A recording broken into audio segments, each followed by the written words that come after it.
Samantala mga kabrigada, mga nasabat na smuggled sibuyas abay positibo sa E. coli at Salmonella.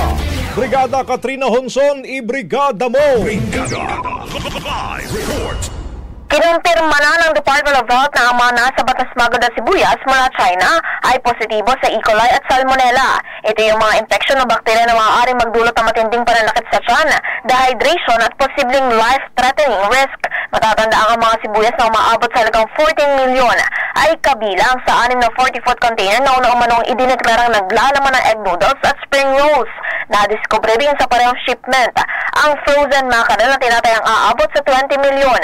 Sa panayam ng Brigada News sa Manila, kay Department of Agriculture spokesperson Assistant Secretary Arnel de Mesa, iginit itong sisirain ng mga naturang produkto nang sa ngayon ay hindi na ito makarating pa sa merkado at makain ng tao.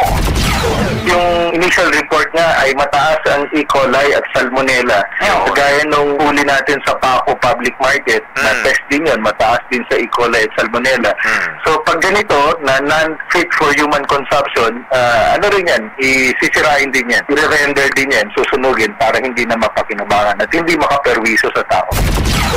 In the heart of changing lives, ako, si Brigada Katrina Honson ng 105.1 Brigada News sa Manila, The Musica News Authority. Ang bahaging ito ay hatid sa atin ng Fast Relax. Tanggal ang sakit, ora mismo.